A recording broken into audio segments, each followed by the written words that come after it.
કેમ છો બાળ દોસ્તો? આજે આપણે ધોરણ 5 વિષય આસપાસ એટલે કે પર્યાવરણ ગાલા સાથે પોથીમાં ચેપ્ટર નંબર 11 સુનિતા અવકાશમાં નું સોલ્યુશન જોઈશું। જો વિદ્યાર્થી મિત્રો હજુ સુધી આપણી ચેનલને સબસ્ક્રાઈબ ના કરી હોય તો કરી લેજો, બાજુમાં આવેલા બેલ આઇકનને દબાવી લેજો જેથી આવનારા વિડીયો નોટિફિકેશન તમને મળતું રહે। ચાલો સોલ્યુશન જોઈ લઈએ। પહેલો પ્રશ્ન છે અહીંયા વિકલ્પો। તો પહેલા વિકલ્પ છે પૃથ્વીનો આકાર કેવો છે? તો જવાબ આવશે સી, નારંગી જેવો ગોળ છે। બીજું પૂનમના ચંદ્રનો આકાર કેવો દેખાય છે? તો જવાબ આવશે બી, થાળી જેવો ગોળ। ત્રીજું આપણને પ્રકાશ અને ગરમી કોણ આપે છે? તો સૂર્ય આપે છે। ચોથું પૃથ્વી કોની આસપાસ ફરે છે? તો આવશે ડી, સૂર્યની। 5 ચંદ્ર શું છે? એ કુદરતી ઉપગ્રહ છે। છઠ્ઠું પૃથ્વી પરના કયા બળના કારણે પૃથ્વીની સપાટી પરથી ઉપર ફેંકેલો દડો હંમેશા નીચે જ આવે છે? તો જવાબ આવશે બી, ગુરુત્વાકર્ષણ બળ। 7મું સુનિતા વિલિયમ્સ અવકાશમાં કેવી રીતે ગયા હતા? તો જવાબ આવશે સી, અવકાશયાનમાં। 8મું પૃથ્વીના નકશામાં દેશોને અલગ બતાવતા શું હોય છે? તો જવાબ આવશે ડી, સરહદ। બીજો પ્રશ્ન ખાલી જગ્યા છે, તો પહેલું જોઈ લઈએ। સૂર્યની આજુબાજુ ખાલી જગ્યા ફરે છે? તો જવાબ આવશે પૃથ્વી। બીજું પૃથ્વીની આજુબાજુ ખાલી જગ્યા ફરે છે? જવાબ આવશે ચંદ્ર। ત્રીજું ચંદ્ર ઉપર ખાલી જગ્યા બળ નહીવત છે? તો ગુરુત્વાકર્ષણ બળ। ચોથું સુનિતા વિલિયમ્સ પૃથ્વીની ખાલી જગ્યા કિલોમીટર પર અવકાશયાનમાં ગઈ હતી? તો 360। 5મું પૃથ્વીના ખાલી જગ્યા બળને લીધે પર્વતો પરથી પાણી નીચે આવે છે પરંતુ નીચેથી ઉપર તરફ જતું નહીં? તો ગુરુત્વાકર્ષણ બળના કારણે। છઠ્ઠું ખાલી જગ્યાને પોતાનો પ્રકાશ નથી છતાં એ પ્રકાશ દેખાય છે? જવાબ આવશે ચંદ્ર। 7મું રાત્રે અવકાશમાં ખાલી જગ્યા ઝબૂકતા જોવા મળે છે? તો તારા જોવા મળે છે। 8મું માનવીય દ્વારા અવકાશમાં તરતા મૂકેલા ઉપગ્રહને ખાલી જગ્યા કહે છે? તો જવાબ આવશે કૃત્રિમ ઉપગ્રહ કહે છે। પ્રશ્ન નંબર 3 ખરા ખોટા જોઈ લઈએ। તો પહેલું છે ખરું, બીજું છે ખોટું, ત્રીજું ખરું, ચોથું ખરું, પાંચમું ખરું, છઠ્ઠું ખોટું, સાતમું ખરું અને આઠમું પણ ખરું। હવે જોડકા જોઈ લઈએ। પ્રશ્ન નંબર 4 તો પહેલામાં આવશે 4, બીજામાં આવશે 5, ત્રીજામાં આવશે 1, ચોથામાં આવશે 2। પ્રશ્ન નંબર 5 નીચેના પ્રશ્નના ઉત્તર 1-2 વાક્યમાં લખો। તો પહેલું છે પૃથ્વી શું છે? પૃથ્વી સૂર્યમંડળનો એક ગ્રહ છે જેના પર સજીવોનું અસ્તિત્વ છે। બીજું જોઈ લઈએ। અજવાળિયામાં ચંદ્ર ક્યારે ઉગે છે? તો અજવાળિયામાં ચંદ્ર દિવસે ઉગે છે। ત્રીજું ચંદ્ર કઈ તિથિને બિલકુલ દેખાતો નથી? ચંદ્ર અમાસની તિથિને બિલકુલ દેખાતો નથી। ચોથું સૂર્યમાંથી આપણને શું મળે છે? તો સૂર્યમાંથી આપણને ગરમી અને પ્રકાશ મળે છે। પાંચમું કૃત્રિમ ઉપગ્રહ કોની આસપાસ પ્રદક્ષિણા કરે છે? તો જવાબ આવશે કૃત્રિમ ઉપગ્રહ પૃથ્વીની આસપાસ પ્રદક્ષિણા કરે છે। પ્રશ્ન નંબર 6 આકાશમાં આપણને શું શું દેખાય છે? તો આકાશમાં આપણને દિવસે સૂર્ય અને રાત્રે ચંદ્ર તથા તારાઓ દેખાય છે। રાત્રે કેટલાક ગ્રહો પણ દેખાય છે। 7મું પૃથ્વીની આસપાસ કોણ ફરે છે? તો જવાબ આવશે પૃથ્વીની આસપાસ ચંદ્ર ફરે છે। 8મું મૂળ ભારતીયો હોય તેવા 2 મહિલા અમેરિકા અવકાશયાત્રીઓના નામ આપો। તો મૂળ ભારતીયો હોય એવા 2 મહિલા અમેરિકન અવકાશયાત્રીઓ કલ્પના ચાવલા અને સુનિતા વિલિયમ્સ છે। 9મું ઉલ્કા કોને કહે છે? ઉલ્કા એ અવકાશી પદાર્થ છે જે સૂર્યની આસપાસ ફરતા ખડકો નાના ટુકડાઓ છે। 10મું પૃથ્વીનો ઉપગ્રહ કયો છે? પૃથ્વીનો ઉપગ્રહ ચંદ્ર છે। 11 ચંદ્ર કોના પ્રકાશિત થાય છે? ચંદ્ર સૂર્યના પ્રકાશથી પ્રકાશિત થાય છે, એટલે દેખાય છે।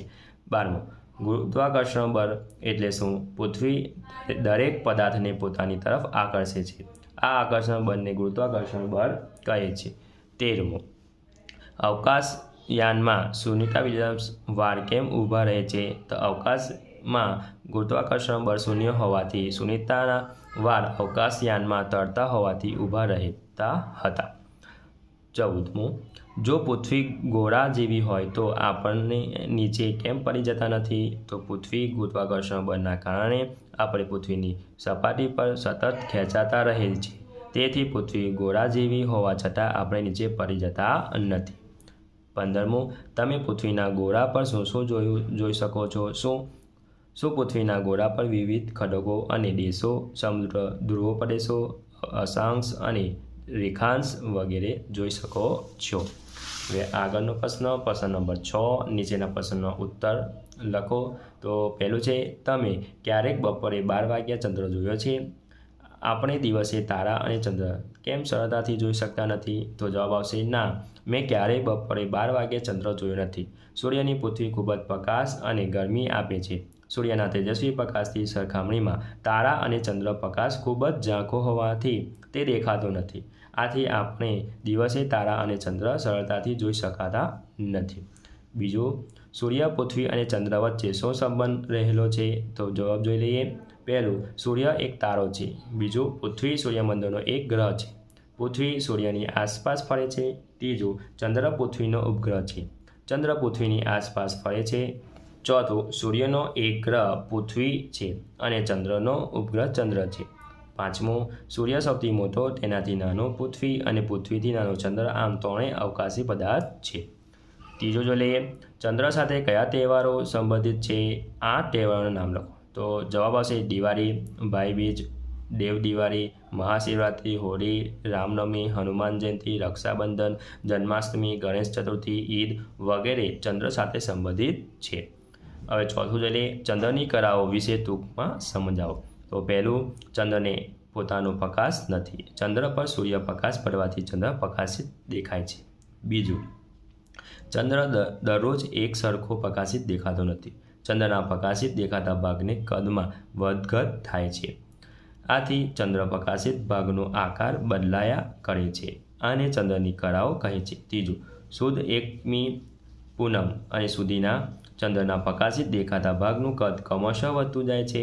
પૂનમના દિવસે ચંદ્ર પૂર્ણ કળાએ સંપૂર્ણ ગોળ દેખાય છે. ચોથું, પૂનમ પછી વધ એકમથી ચંદ્રની કળા ક્રમશઃ ઘટતી જાય છે અને અમાસના દિવસે ચંદ્ર બિલકુલ દેખાતો નથી. પાંચમું જોઈ લઈએ, અવકાશયાનમાં મુસાફરી કરતા અવકાશયાત્રી કઈ મુશ્કેલીઓનો સામનો કરવો પડે છે? ટૂંકમાં સમજાવો. તો પહેલું, અવકાશયાત્રી વજનવિહીન સ્થિતિનો અનુભવ કરે છે. આથી અવકાશયાત્રી અવકાશમાં ફુગ્ગાની જેમ અવકાશમાં તરતો રહે, આમ તેમ ફરતો રહે.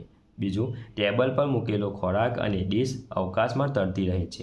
તેથી તે પડવા તરતા આમ તેમ જવું પડે છે. ત્રીજું, તેને પાણી પીવાના અને ખોરાક લેવામાં મુશ્કેલી પડે છે. પ્યાલા ભરેલા પાણી પ્યાલો ખસેડી લેતા અવકાશમાં તરતું રહે છે. સાતમું, તફાવતના બે મુદ્દા લખો. સૂર્ય અને ચંદ્ર. પહેલું, સૂર્ય તારો છે તો ચંદ્ર પૃથ્વીનો ઉપગ્રહ છે.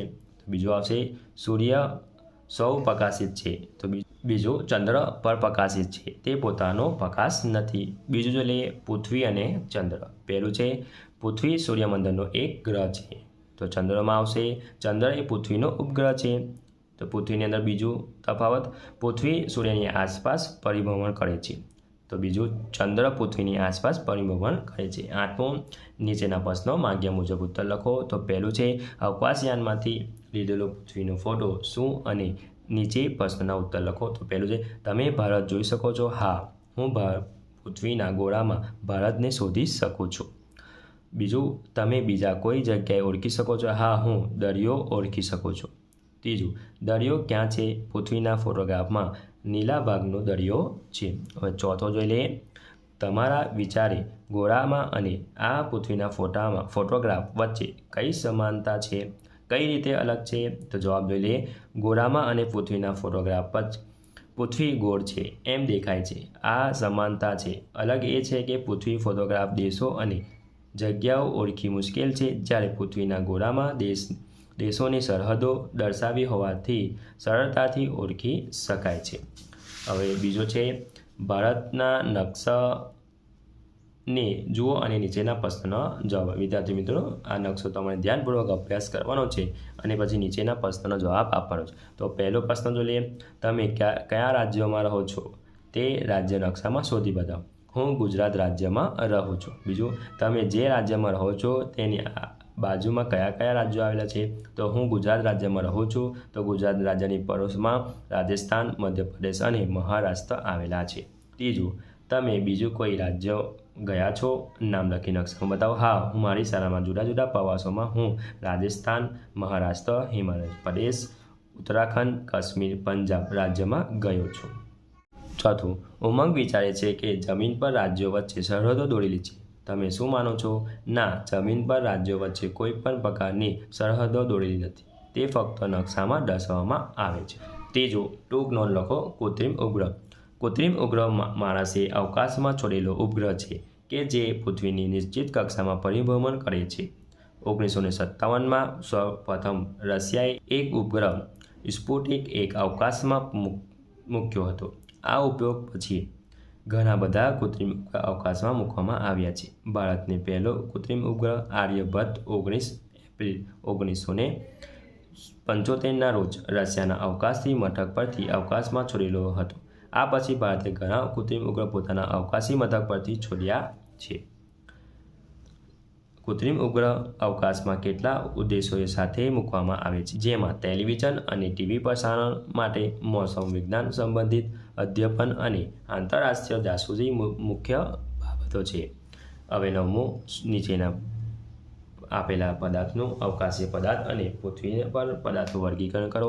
તો અવકાશીય પદાર્થમાં સૂર્ય, ચંદ્ર, તારા, ઉલ્કા, ગ્રહો, નક્ષત્રો, પૃથ્વી પરના પાણી, ઓક્સિજન, દરિયો, લાકડું, પેટ્રોલ, કેરોસીન. હવે વિદ્યાર્થી મિત્રો કેટલીક પ્રવૃત્તિ જોઈ લઈએ. પહેલી છે, એક હાથમાં સિક્કો પટકો અને બીજા હાથમાં કાગળ બંનેને એક જ સમયે નીચે પડવા દો.